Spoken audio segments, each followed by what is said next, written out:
This is the Rundown Show. The Rundown comes at you every week. We're going to break down the news for you. Today we're going to be talking about a woman with the powers of a bishop. Has that ever happened before? Ash Wednesday is upon us.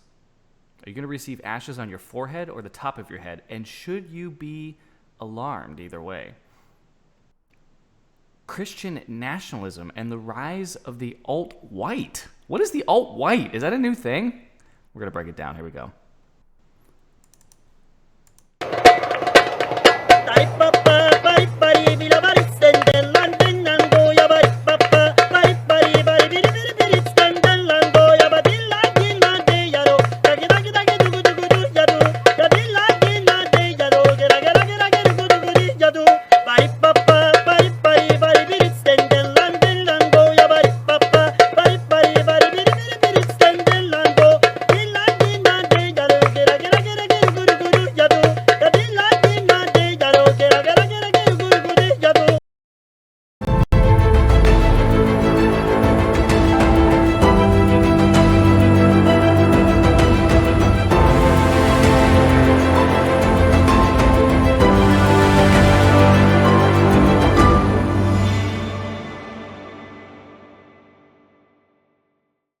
Down 20, 5:03 to go.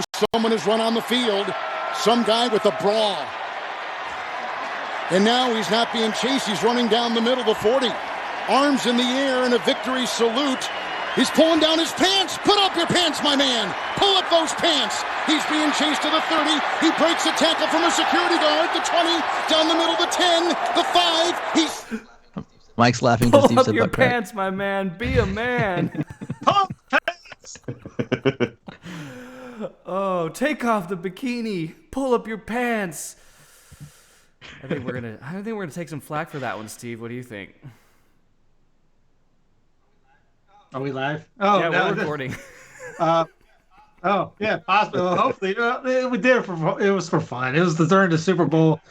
I got enjoyment out of just hearing the announcer going, he's at the 10, the 5. Oh, he slides at the 1. What did you get when he slid at the 1? I'm going, why did you slide at the 1? Call in. Head first. Dive on it.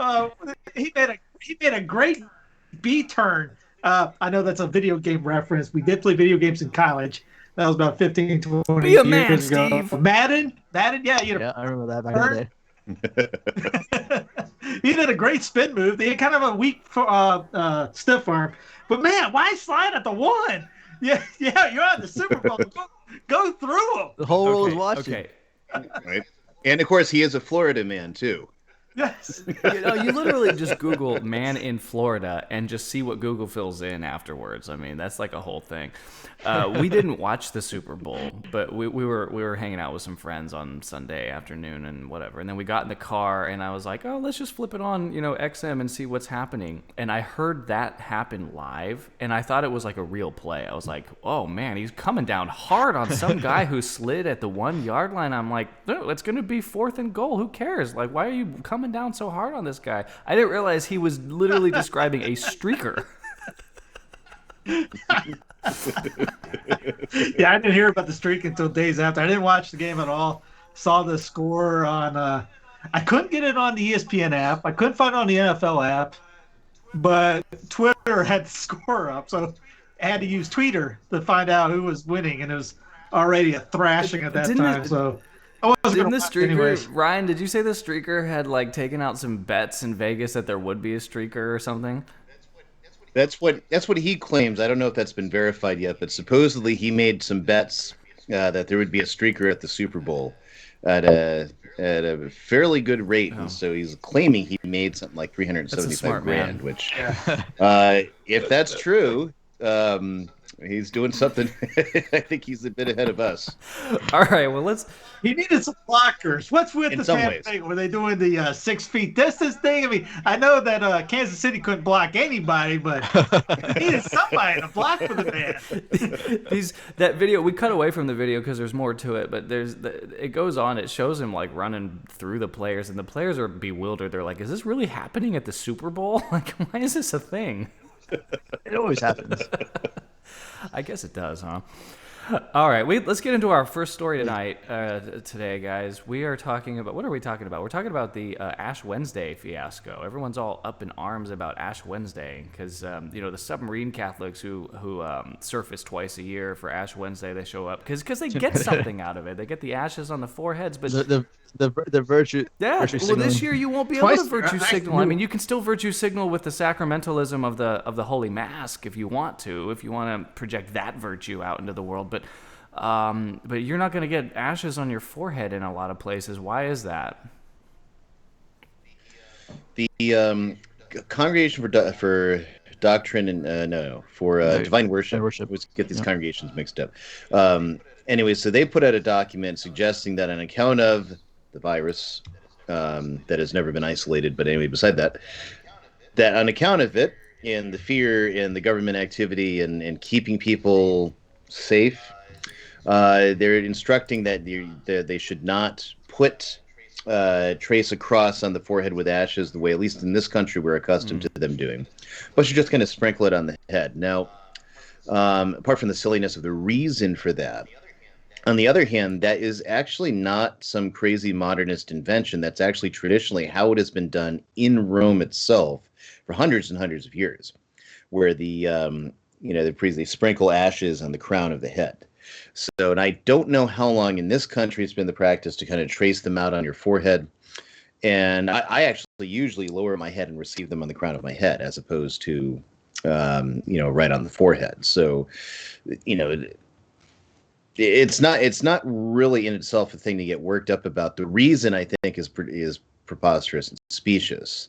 But it's also worth noting that, so if you go to the traditional mass, priests are not bound by that, A, because it's an instruction for the Novus Ordo.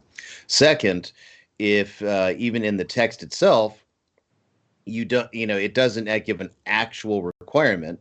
It just simply gives a guidance that, well, maybe you should do this. And if a priest were not to do it, there's nothing that obliges him to do otherwise. So I know why people are mad. You Fatima fundamentalists. Fatima fundamentalist. Oh boy. You can't tweet out your cross or post it on Facebook you have to do it. So we won't get a selfie of Mark Wahlberg this year.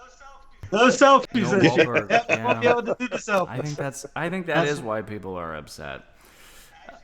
Actually, I do know. This is actually a true thing. A friend of mine who's when I was a trainer, it's kind of funny. Two of my best friends were 400 and 500 pounds each. I used to tell one of them when he introduced me, "Hey, he's my trainer." Dude, quiet business.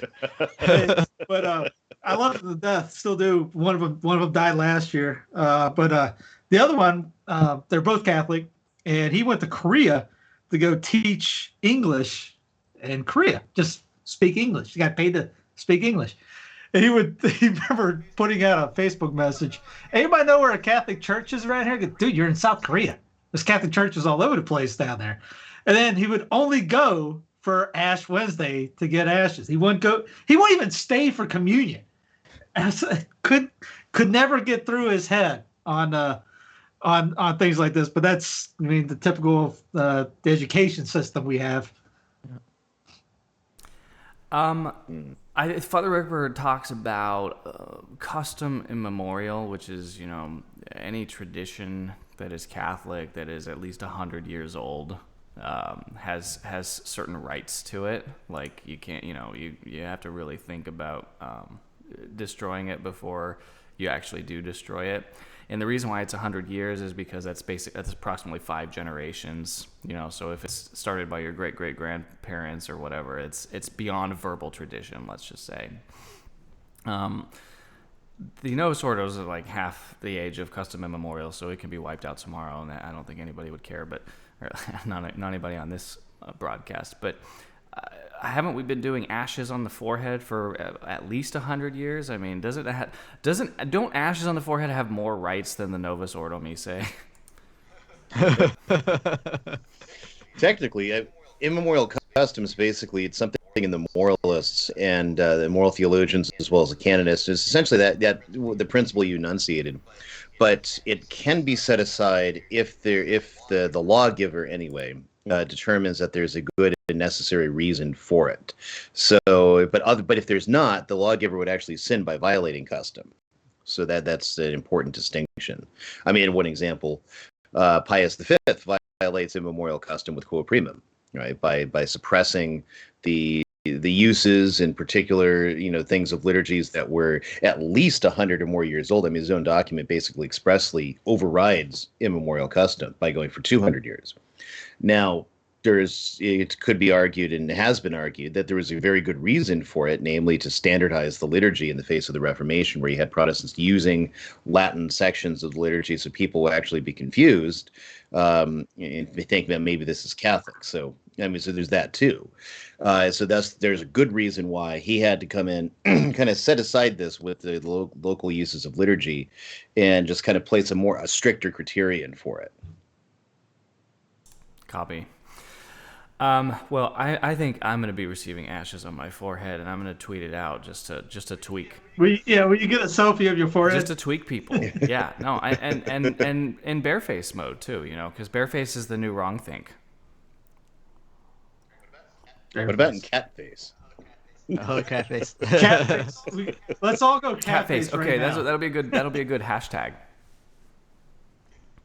If anybody doesn't have a clue what we're talking about, there was a lawyer that accidentally had a cat face on his Zoom call, and the cat was mimicking his movement. It was hysterical. The eyes were moving all over the place. It was the judge internet not was invented. Not as good as the opening video of Trump. No, the dancing, cat was not dancing along with there. Trump. No, he wasn't beat bop bop up. No, that wasn't that. Okay, next story. The America magazine is so happy. The SJs are jumping for joy. None appointed to high-level Vatican post by Pope Francis says, quote, "The patriarchal mindset is changing." Brother Martin, who is this woman? What is this appointment? Does she really have voting powers that are equivalent to that of a bishop? In a synod of bishops. Now, the synod of the bishops are what happened when there was a synod on the Amazon, synod on the family, that kind of stuff. And so a woman was appointed as undersecretary for the organization of these kinds of bishops' meetings to set the agenda, all that kind of stuff. And that position has voting rights on certain things. Like, for instance, when the bishops and their small groups, whatever, propose paragraphs for the document to be released or published for an apostolic exhortation or whatever else that would come after the synod. All the bishops vote on whether or not a sentence or a word should be in a paragraph or not be in a paragraph. And so what this woman would have, and she's a sister in lay clothes from a congregation in France that was inspired by Ignatian Jesuit spirituality, because the Jesuits, as much as they love women authority, they don't have a sister branch like the Dominicans. They don't have all that kind of stuff. They're strictly male. But she would have the ability to affect the final document, so to speak, that comes out of these synods. And Ryan, she's going to smash the patriarchy, isn't she? I mean, that's like her stated goal. I didn't even know she was a religious person, like a consecrated religious person. She just kind of, to me, looked like a standard feminist, take a hike kind of thing. But rhymes with that word, but I can't say the actual word. Right. It is that the congregation itself was founded in 1963, so this isn't a congregation that took off its habits. They pretty much never had one to begin with, and as a kid, there was like someone that was finally pointed out, "Oh, that's Sister so and so." What? So what do you mean? No. So why do you call her sister? Well, she's a nun. I never would have known that. She wore actually more expensive clothes than regular people could afford. Yeah, frankly. She's wearing like Brooks Brothers, and, you never would have known this woman was a nun. So what we're seeing is kind of like a continued baby steps toward a goal, which is going to be, in my opinion, to what's the right word here? Set up this fake female priesthoods, because we already saw with the ordained ministries, the what they call the formal instituted ministries is what they call them in the Novus Ordo. It's important to understand about those too. Those are not the minor orders, and there was actually a decision on that came down from the CDW back in about 1991, 89, 91 area. And actually, I know the priest in question who was the subject of that canonical query, which was because he was getting ordained for the priestly fraternity of St. Peter. And they said, well, wait a minute, can we confer the minor orders of acolyte and lector, since he had those instituted, when he was in the seminary for the Novus Ordo previously? And so they wrote to Rome, and Rome said, no, the minor orders are not the institutions. The institutions are a new invention of Paul VI, Ministerium Quaedam. And although they are reserved to men alone, this is by church law, not by a sacramental nature. And that's what that had formally said. So these institutions of lector and acolyte, what they were meant for was basically for the bishops to replace the minor orders with these kind of, laymen that can enter these, be official, basically. They refused to do it because it was restricted to men alone. You barely ever find anybody outside of seminary that ever received the institution of acolyte or lector. So what ends up happening is that they just kind of sit there, and now all of a sudden women can get them. And of course, now bishops are going to be using those left and right to have an ordinary minister of communion or reading or whatever. But anyway, so there's your baby step. It hasn't actually changed anything, but practically it changes something in what people are going to see. The next step is in the same direction, where now you have a woman who's going to be in a position of authority in terms of teaching in faith and morals, in as much as she's going to have input and a vote equal to bishops in this kind of quasi, which is kind of, when you think about what the synod's supposed to be, I mean, it's like a mini council of sorts. Of course, it's kind of envisions this mess that you get after Vatican II, where it's like we always have a council. It's always in session. It's just like government, always in session. And you get these crazy nutty laws that come out. Well, you're going to have to start saying things, and Right. It's going to get nuttier. Now you get a woman on it, your next step will be deaconesses. And what they'll do is they'll put out all the documents. These are not ordained women, it's just like in the early church. It's all They're going to administrative. help female, disabled people or whatever kind of social work. But then they're going to be set up on the altar wearing vestments and assisting in some way, even though they're not ordained. So you'll keep the doctrine straight, but the praxis is going out the window. Yeah, I mean, it's a good point. Is that if they can't put new wine into old wineskins, in a sense, they're just going to create new wine skins to put the new wine in. Yeah. And in Francis' book, I Have a Dream, or Letta's Dream. My bad, messed it up with someone else. Was that book a gift, Steve? Do I now? Was that book a gift? No, You get it off. no, You got it off Amazon. bought it myself. No one gifts me anything. I buy things myself. Please, somebody give Steve a book. Ask me if I want that book first.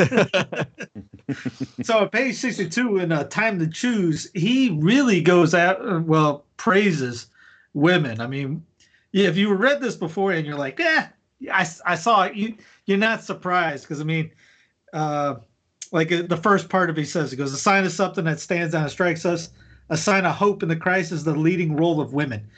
And he goes on for pages on it. I mean, to describe women as housewives is often considered demeaning, and sometimes it is used as such. And how basically the women, for some time there have been a number of women in important Vatican roles. And he goes through a litany of different things on here. And not to say that men are stupid, basically, but I mean, he is just putting women in an economy, leading countries. There was one part in here where he basically says the best countries during the fake crisis is countries that are ran by women. So that's a very telling chapter that he has. Well, part of a chapter in that book. I wouldn't say go out and buy the book, but just trust me in it. He goes on for about 10 pages about his love of women running things. If you have to tear down a group of people or an entire sex in order to build up another group of people or another sex, I'm not sure what that says about the effectiveness of your arguments, but why should we actually care about this? Okay, so there's not, and here's why I ask this, because... Well, actually, here, I can answer that for you. In the classical period in ancient Greece, Aristophanes actually answers that question. He wrote a comedy on this called Ecclesiasusen, Assembly Women. And it's about women's plot to take over the city government of Athens. And so they sneak in to vote and dressed as men. And it starts off with a woman teaching all the other women how to make sure they don't swear by any of the female goddesses. They only swear by a male god so that they won't give themselves away. And to speak roughly and and act like men, and then vote to give the city over to the rule of women, which then effectively happens. There's a whole bunch of comedy and really witty lines in the Greek. It's hysterical. But then it gets to the conclusion, which is they've created this communist state, essentially. All private property is abolished. Sex is free, but you have to start with the older to get to the younger. It's kind of how they structure it. And so it's kind of this, basically it's to show that this is what you'll get if women run the world, which is complete and absolute disorder, coming from the idea of fairness. They're going to want to put in everything fair. Now, I mean, in real life, like I would grant there are housewives with 10 times the common sense of any of these women leaders of these countries. And it's not because your wife needs to be barefoot, chained to the kitchen, and never see the sun. But there is a certain order in society, and there are women that can contribute in different ways, and positively influence things. But if you have like a whole goggle of women running countries like you see in certain places in Europe and whatnot, essentially you are leaning toward what will end up being communism. And from the notion of trying to make everything fair and everything nice, and that's where it's going to tend toward. My email box is going to explode, and I'm going to be. I mean, look at like great Queen Isadora. There's some great, female leaders of nations. Queen Isadora, Queen Elizabeth. There's plenty. Just like there's, good dudes. There's also really bad guys out there too. But it's just the overwhelming devotion to him, almost like guys can't do this because we're just doing the equality thing. But look at what's going on in the other side. The whole guys can pretend they're girls and then walk into a bathroom and go play on the girls' teams and all this, and silence from the same people that are pushing stuff like this.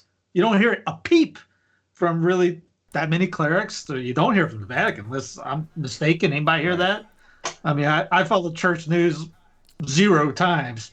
So, I mean, nothing has come across any news brief, news site, news anything of anybody saying anything about the trannies invading women's sports or you said the the T rooms word. or bathrooms. That's dangerous territory. We don't want to get you deplatformed. Facebook the last month every time I say it. Well, here's why I'm also skeptical about this whole thing too. And don't call me a conspiracy theorist. I mean, I'm on with my 3 fellow conspiracy theorists, and I don't have any tinfoil props with me, Steve. I don't know where yours are, but every single time something like this happens, where the Vatican releases some really spicy news, it's always seems to cover up something else nefarious that they're doing that they don't want you to focus on. Like when Francis leaked, or somebody leaked the commentary on Francis about, civil unions or whatever from this documentary. That came out this same exact day that the Vatican renewed their Chinese deal, in which they sold the Chinese Catholic Church down the river.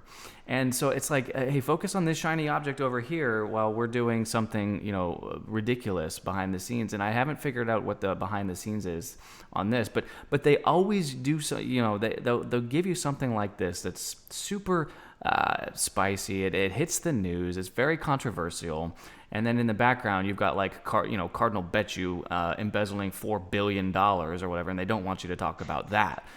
So I'm just trying to figure out what's the actual story here, because the fact that they put some feminist lesbian on, in a position to vote on some synod that I don't care about, that's just the cover story. Well, on that, you got Cardinal Turkson out there saying that our job's not to convert anybody. Yeah. Who said that? Burke said that? Well, he's over at Turkson wow. from Africa. Yeah, he's the guy that said I'd be pope if I were elected, or I'd he's the gladly county accept. cleric that is basically France's mouthpiece over at Davos. He's been there every year. He reads from Francis's letters to the opening prayers. He's basically he's a socialist that's in Davos, and nobody says a word about that. Edward Penton's been writing a couple of great blog write-ups about that the last week or two. So finally, people are starting to talk about it. All right, for our third story today, people are I mean, we just had to basically go to the New World Order Watch segment, and there's so much going on. People are being deplatformed. LifeSite News was taken offline. They're going after Abby Johnson right now. You wonder how long these large YouTube channels like yours, Steve, like this one that you're watching this show on right now, Census Fidelity, give it a subscribe. But you're one of the first ones to actually go out and mirror your channel on Odyssey, on BitChute, on Rumble. You're everywhere. Library, Odyssey, BitChute, Rumble, Catholic Tube, Huge Tube, brand new Tube. I got a Gap TV thing, but I can't. They won't let me log in right now, so I'm trying to get that going. If anybody can help me get them to write me back, but yeah, I'm trying to get everywhere I can. Decentralization is the main thing, which goes in every being form. Called white nationalists. We're being called domestic terrorists. I'm not even white. This is a real problem, Ryan. I mean, the first thing that the left does is they label you something that they don't like in order to justify, depersoning you. Mm-hmm. It's also a Soviet tactic. Two different things. So this is the first end of two major tactics. So one is, of course, you create the label, you demonize the label, and then you widen the definition to gather as many people as possible. And then that's the people that then become disappeared, liquidated, whatever it is. And so in this case, it's racism. And that's been the narrative since St. George Floyd, departed high in fentanyl and everything else. And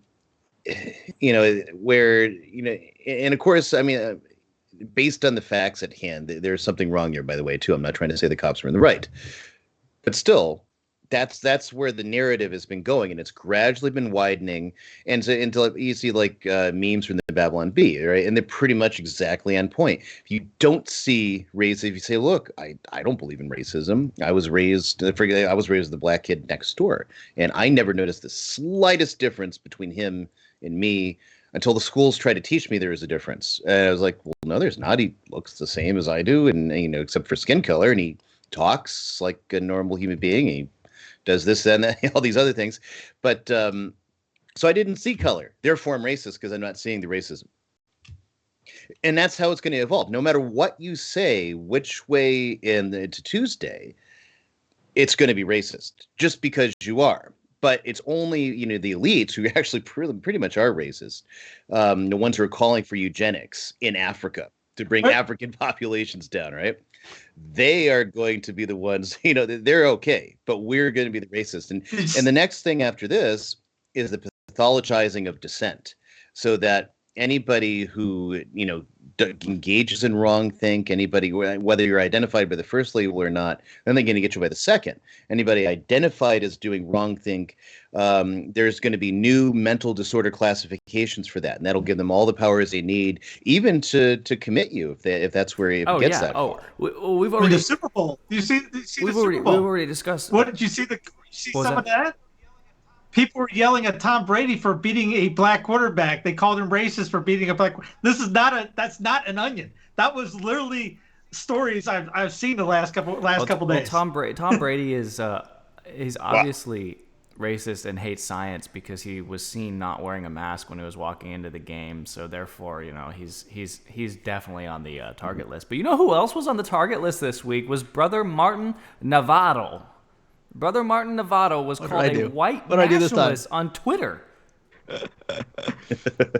Both my parents are from Mexico. But he was literally called a white nationalist not even because white. he referred to the first American Civil War. The second one's coming, but the first one he called it its proper name from the Southern point of view, the War of Northern Aggression.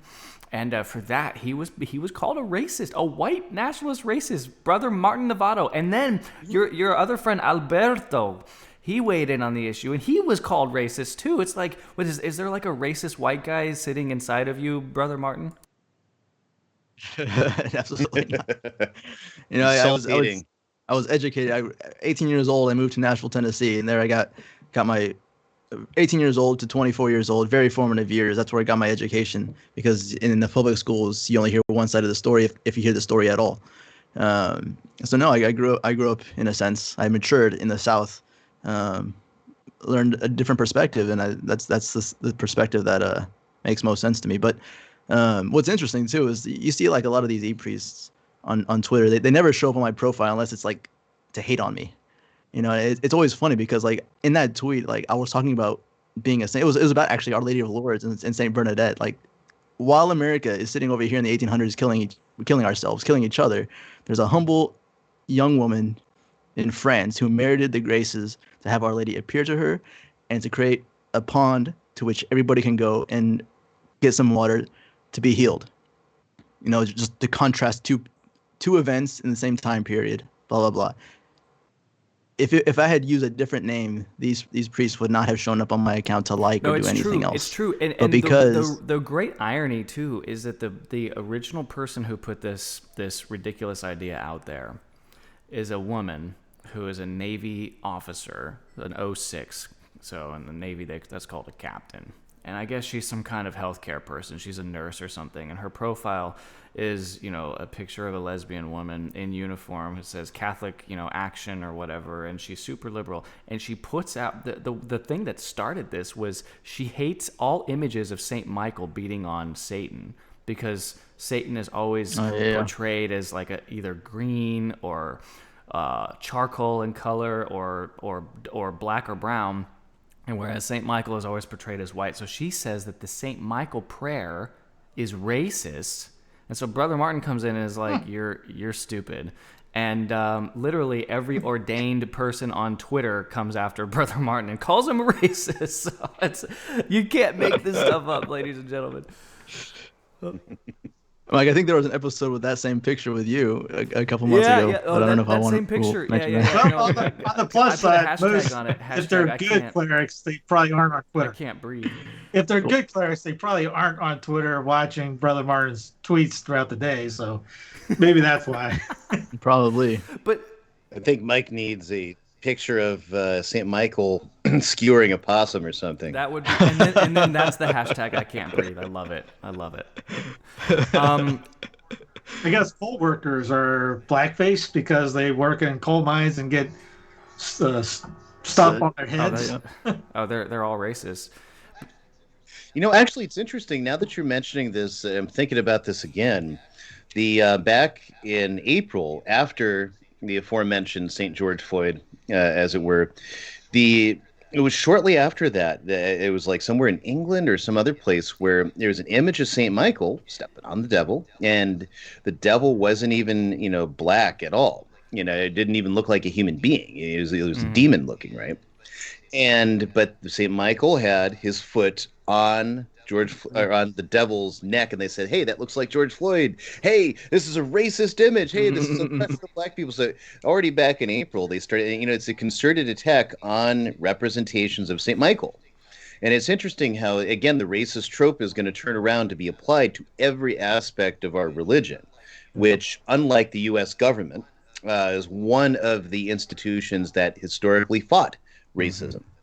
But so, Steve, the communist Gestapo tactics that they're using, they're now widening it to all Christians, essentially. I mean, the Biden administration is now going after white Christians because we might be terrorists. That's the next hotness, right?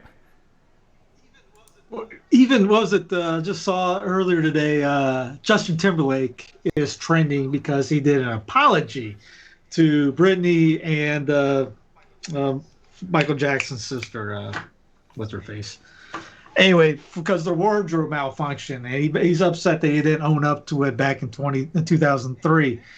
And he mentions in it that the music industry, quote, is it helps men, especially white men, dot, dot, dot, in my privileged stance. I'm going, seriously?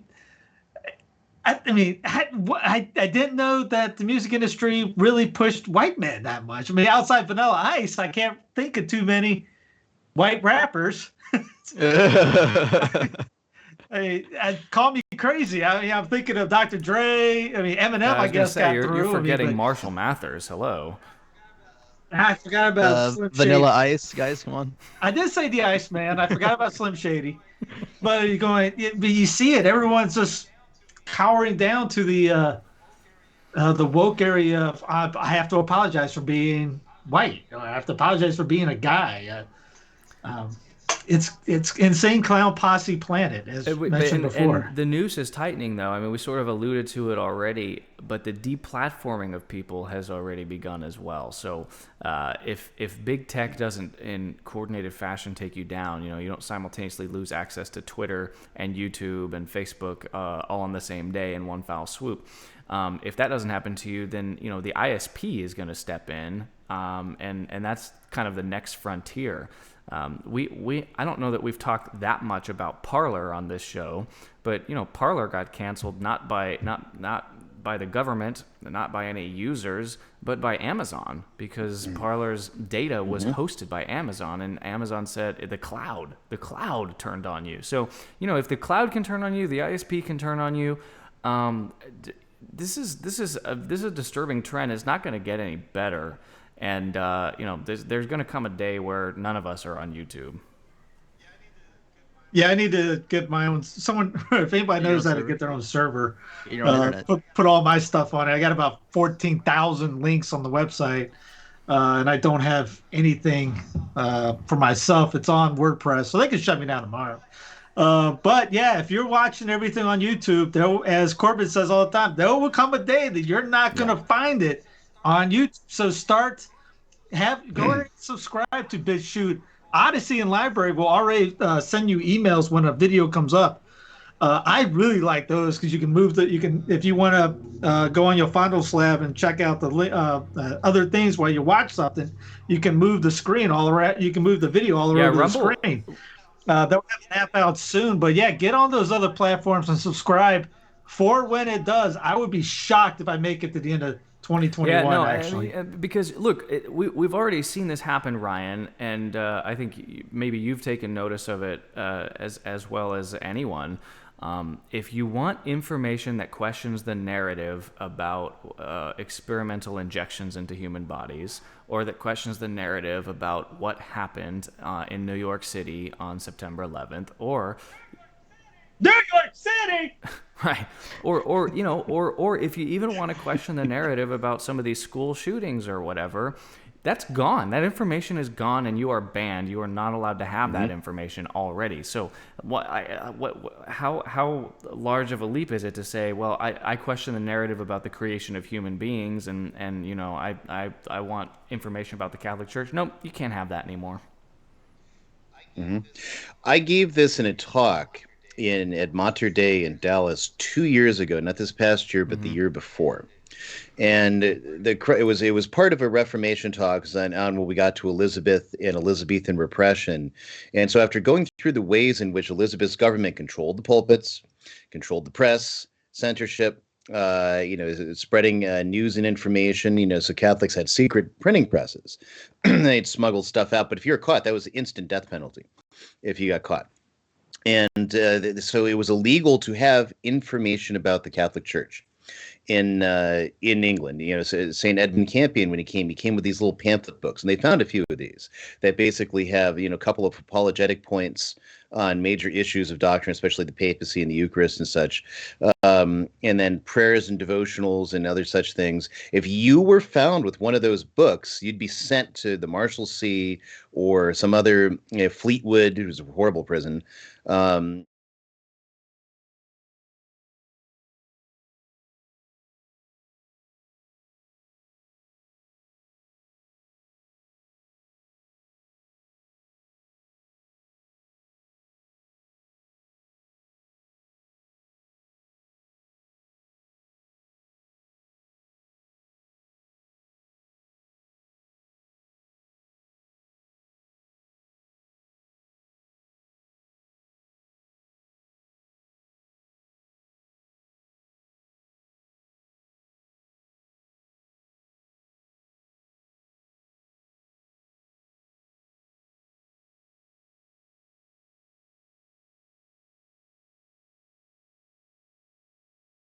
good debunking. Like I've talked to a few physicists that, insist we went there, and they have very good argumentation to refute those kind of points. But you can't find, in any of the original views to evaluate it. All you know is what they're saying about it, which may or may not be true. Then you've got everything to deal with our friends who prefer specific pronouns.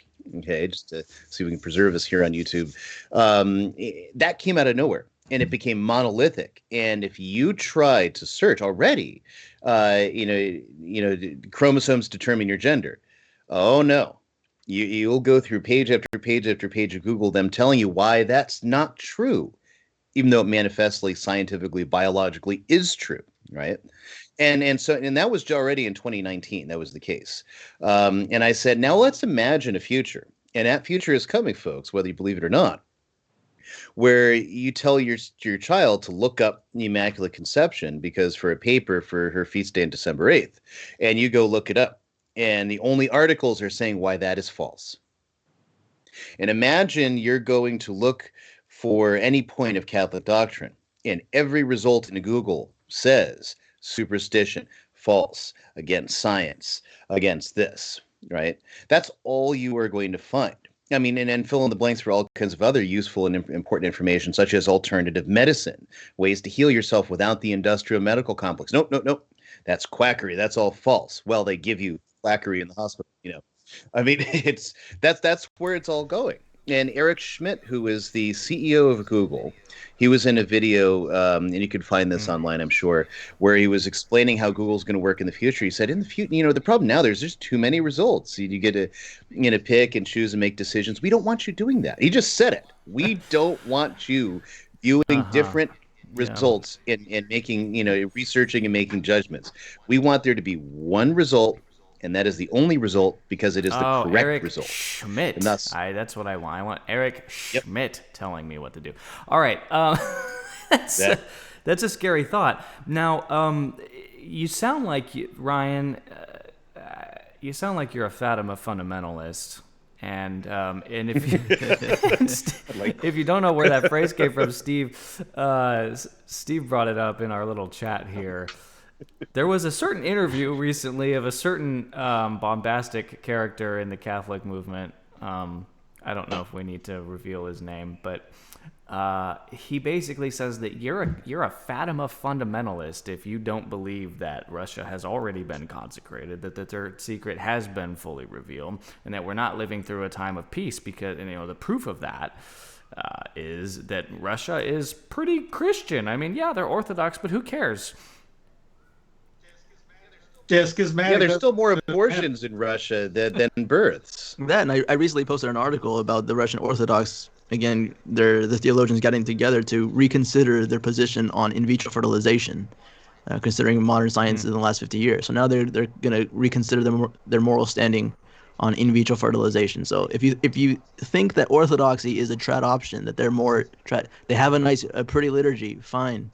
So do all these little small, independent bishop groups, but they don't have the fullness of truth. I think Eric Ibarra would have a have a lot of fun with what Dr. J said about that. Yeah, no kidding. Again, this was a situation where the host was not going to debate the guest. He just wanted to get him on record. So now we know where he stands. Interestingly, though, the SSPX is totally schismatic, according to him, but the Orthodox in Russia are perfectly fine. Yes, well, you mentioned it. He's biased because his son married somebody out there, or his daughter. One of his kids married somebody over there. So of course he's going to be a little bit biased on that. But woo, that's a stretch. I couldn't believe I heard that one. But then there's another out there saying that the Pius XII's consecration was the one that proved Fatima's complete now. Which isn't that almost like the Medjugorje line anymore? Fatima's complete, Medjugorje is the next one. I don't know. If I got to look at, I checked that out, just popped in the head. And then, from a previous video he did, talking about from 1981 to 1990, he does a litany for about 10 minutes of wars going on. So his piece is not my idea of peace, but somehow he got converted out of that to it's sunshine and lollipops now. They square some circle. I don't know. We're living in a time of peace, gentlemen, and if you don't accept that, then you are a Fatima fundamentalist. All right, Who's gonna put that in their bios of Biden and how much we can't stand the guy, here's a quick Biden commercial while we prepare our unpopular opinions. It's said, in here, your character is revealed. I'm gonna wrap this chain around your head. But it's in life where your character is formed. Look, poor kids are just as bright as white kids. What you've overcome. I'm like the token black or the token woman. How you step up when the moment demands it. You know the thing. And what you do when the cameras are off. See, I went to the big guys for the money. Where you've led. What you've done. Killed thousands of people. And what you'll never stop working to do. To prostitute myself. Who you stand with. Big money donors. And who you fight for. Biden spoke at a private fundraiser and told the big donors that under his presidency, no one's standard of living will change. Nothing will fundamentally change. Character matters. You're lying dog-faced pony soldier. Maybe more here than anywhere. You got the right candidate in Bernie. I'm Joe Biden, and I approve this message. Make sure you have the record player on at night. Anyway, my time's up. Look, Fat. Look, here's the deal. It's my little sister, Valerie, and I'm Jill's husband. Oh, no, you switched on me. This is my wife, this is my sister. They switched on me. My name's Joe Biden. I got hairy legs, and I'm a Democratic candidate for the United States Senate. You know, your candidate might be better on, I don't know, health care than Joe is. But you've got to swallow a little bit. This is my wife. Speaking of the impeachment, guys, we didn't even mention it. So, yeah. Don't care. Yeah, no. Not following it. I just don't care. I don't care. Made for drama TV. Don't care. Reality TV. C-SPAN. Must flee TV. I saw the sequel. I don't need to see the trilogy. But Biden, you know, it's the Biden thing, man. We got an elected king up there, man. He's done how many executive orders? Are we in the 30s or 40s Unprecedented number of now? executive orders. This is Biden. what happens when the executive branch gets out of control, and we really like it when Trump does it, but apparently we don't like it when Obama or Obama's puppet does it. That's a big thing field. that Mike you just said, that nobody said a thing when Trump was doing it. It was okay when our boy was doing it. And it's just switch tables. Now my team's not in charge, so I'm mad now because my guy isn't doing what I want. I'm fine with it if my guy does it. So the inconsistency from people is very telling. I think right the now. colloquialism is what goes around comes around. I mean, it's common sense, right? I don't know. What do I know? So should we call Biden El Duce? Yeah. Yeah, exactly. Well, I saw some people saying if we want a king, we should be okay with what's going on. But I mean, I don't know. I guess yeah, we should. I mean, people do want a monarchy. We have an elected monarchy, if we want to be honest. Yeah, But shouldn't the monarchists be happy about this? Except your king's a puppet for the billionaires. I mean, in Right. China. I mean, Biden already has committed things that if Trump did the same to Russia as what Biden has done for China, I mean, he would have in fact been guilty of treason and should have been impeached if he did half of what Biden's already done just in respect to China. I mean, he let China tap in the power grid. He's selling at a time when food shortages are coming, mostly on account of the virus stuff, but grains especially are getting shortages. And every country on earth is protecting its food supply except the United States. Biden is selling even more of our grain to China, right? That should be treasonable. yeah, I think he just let 25,000 migrants into the southern border. I think. Well, the Union border, which Yes. if Texas, which gets a spine in them because they talk a lot and they don't do much, and what's his face? The Colonel West has a new thing with the secession movement going.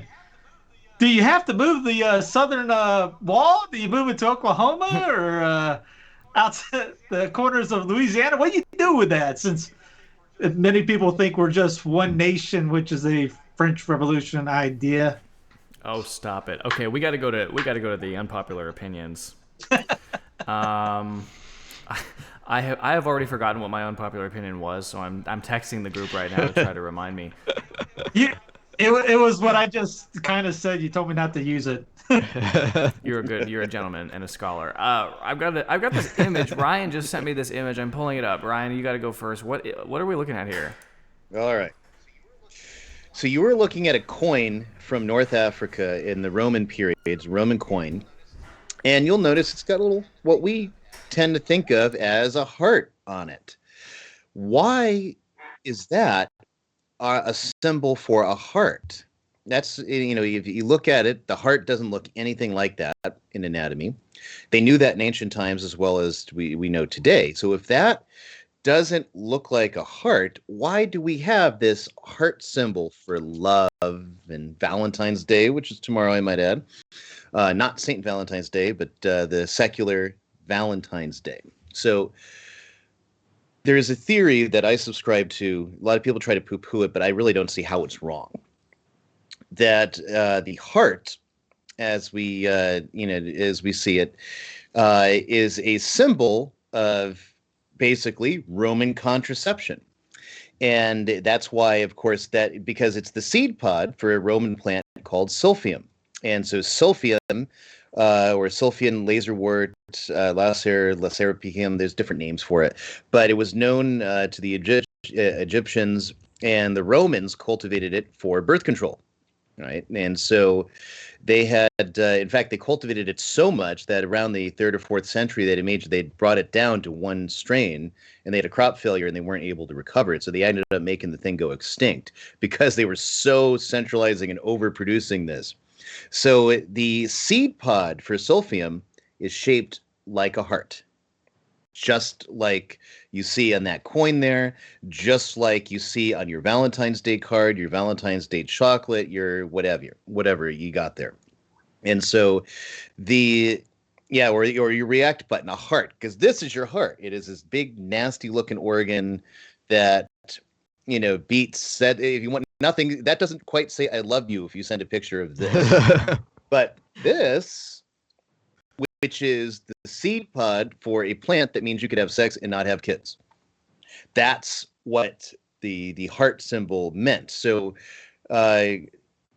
we have a lot of cultural things from the Roman period, from classical Latin or from classical culture, that have been worked into our culture by classicists who had to learn Latin in school, and so are aware of these things and draw from them to create kind of cultural things, or the church or what have you. So one of those things, of course, and you see it like the creation of a Hallmark Day using an ancient symbol of contraception. When does it happen? After the pill is legalized, after Planned Parenthood versus Casey, that we start seeing. Now, we have seen this heart in other places before, so it's not as if that suddenly came out of nowhere, was never ever used. It's true, but that's when it hits mass market.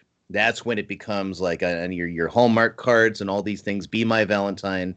It's so anyway. So don't get involved in the Valentine's Day craze. Have Saint Valentine's Day, which celebrates a saint and a martyr who died giving his witness in his blood for the church, whose name, Valentinianus, right, means strong, strength. Okay, so pull your pants up and be a man. Don't celebrate a symbol of contraception and fake LUV love. Okay. Ryan meant that for the guy running down the field. You got All right. That's inside baseball. We were texting trying to make him laugh. I found this. I finally pulled this picture down, Steve, of the take a selfie on Ash Wednesday and hashtag it. I think this is why people are really mad about it. I think you're right. I think people are really mad because they don't get to show off their. Dude, yeah. I mean, how many people on Ash Wednesday you see just tweeting out, telling everyone their brother? This is back when all these people had access to adrenochrome too. I mean, look, they look beautiful. All right, they're off the screen. You can still use the phrase though. Get your ash in church. That's right. I think I saw some people like that would, those Lutheran boards or Baptist Yeah. ones. They would put that on their They're trash. messages. Okay. Unpopular opinion segment goes to Brother Martin. As the winner? He already won already? I'm not really known to be making very triggering statements or anything, but I think my unpop this week is going to be that the South will rise again. Woo! Now let me explain. We just had a story today, covered a story today about being accused of Christian nationalism. Everybody knows, I've heard the phrase the Bible Belt, that the southern states in particular still are Christian fundamentalists, largely Protestant. There are a few Catholics down here. But especially as our culture becomes more and more secular, especially in the Northeast, especially out west in California, the southern states have a particular, kind of ingrained in their southern culture, at least biblical principles, Christian principles. And insofar as these principles continue to influence their government, at least in the slightest bit, more so than the secularists up north, the South will still, it won't necessarily implode or self-destruct as much as the communist North is going to. So that's why I say that the South will rise again. Viva Cristo That's Rey. Steve? Also. Que viva. Days be DJ, but yeah, I mean, there was an argument by one Mormon. Basically, he was surprised to find out that the Bible Belt wasn't exactly as what they thought it would be. I mean, these people down here where I'm at, they're as stupid as everyone else is regarding the Bible. I mean, the Baptists, yeah, they got nothing. Yeah, you talked to them. They got 5 verses. I had one guy come in one time, and I was just pummeling him on confession. It was almost like that meme when you see in Rocky, throw the damn towel in. One of the people in there go, I never seen anybody do that except for a prostitute to somebody. The guy was literally against the wall. Don't think that you don't know that you need to be the second coming of Scott Hahn anywhere. People don't know anything in the Southwest, North, Europe, South America, Australia. Get out there and convert everybody. Exactly. Amen.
Oh, I didn't got mine in.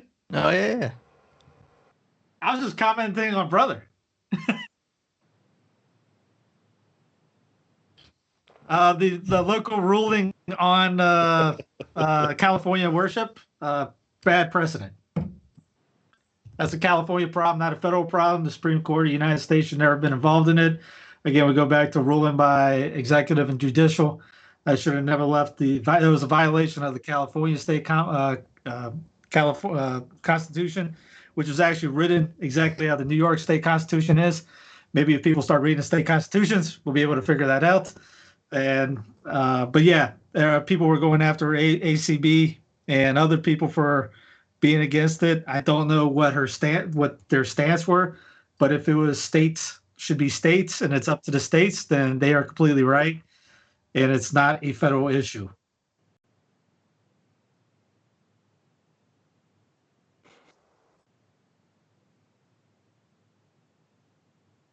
That was just one.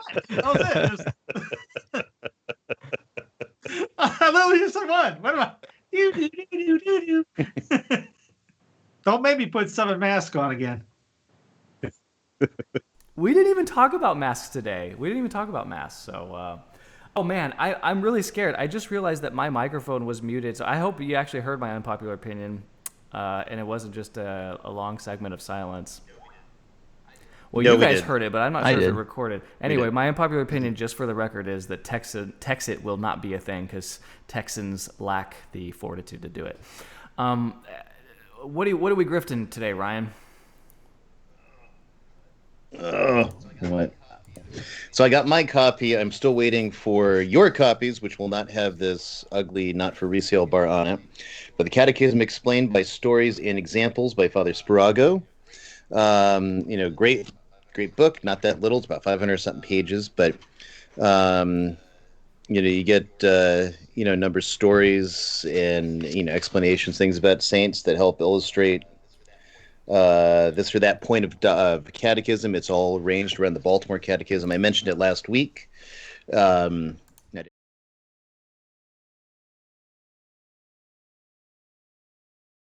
every month, and you get access to all our e-content, which we are still building. So there's not as much of that as I would like, but we're getting there.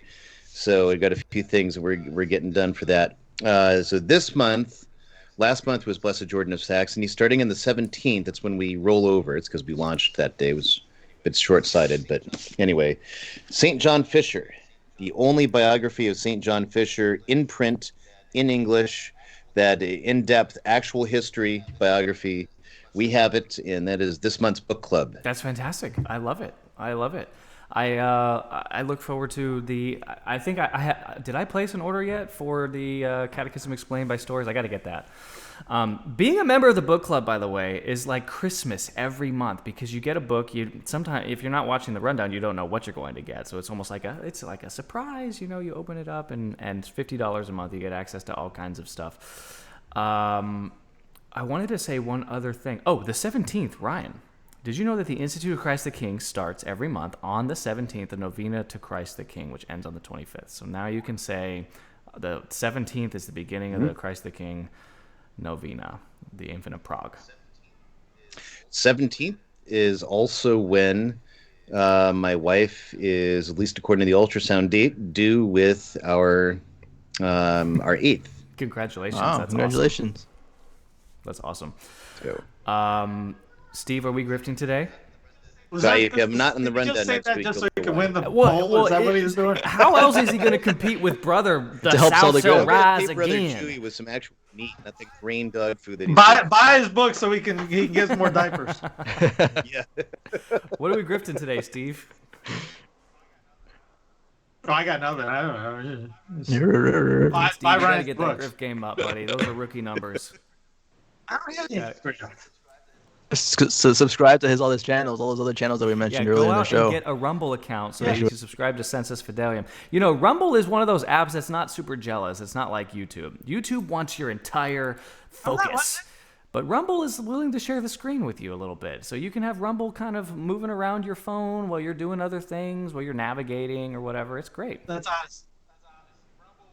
That's Odyssey. Rumble is a pain in the neck. I gotta manually upload everything by itself. The other ones, I already got 1,700 videos up. I don't have all 4,000, but Rumble's only got about 10 because it's a pain in the neck to do one at a wants time. to build a first-class data center for Census Fidelium somewhere, that'd be a huge grift and a big gift too. There you go. Speaking of big gifts, Brother Martin, we need big gifts for you.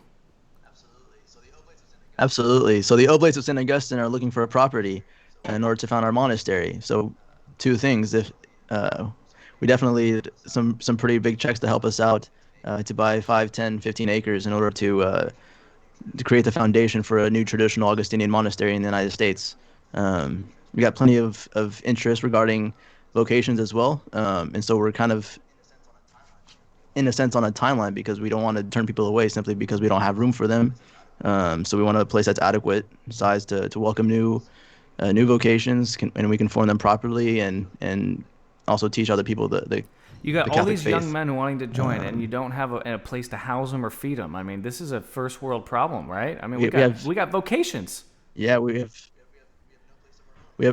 no place of our own. And so, well, since we started back in July, we've been homeless. So taking our mendicancy to the extreme in a sense, but we're looking to give it a go. So you can go to oblatesofstaugustine.com to learn more about it. Ryan needs people to buy some books. Brother wants a state bought for them. And Mike, you want a plane? I need a new laptop, guys. This is ridiculous. I can barely run the rundown on this laptop. Somebody buy me a laptop. This is the rundown. Thanks for watching. Subscribe to Census Fidelium, like the page, do all those things, and consider becoming a patron. And P.S. Pull your pants up and be a man. Down 20, 5:03 to go. Someone has run on the field. Some guy with a bra. And now he's not being chased. He's running down the middle, the 40. Arms in the air in a victory salute. He's pulling down his pants. Put up your pants, my man. Pull up those pants. He's being chased to the 30. He breaks a tackle from a security guard. The 20, down the middle, the 10, the 5. He slides at the 1, and they converge on him at the goal line. Pull up your pants, take off the bra, and be a man.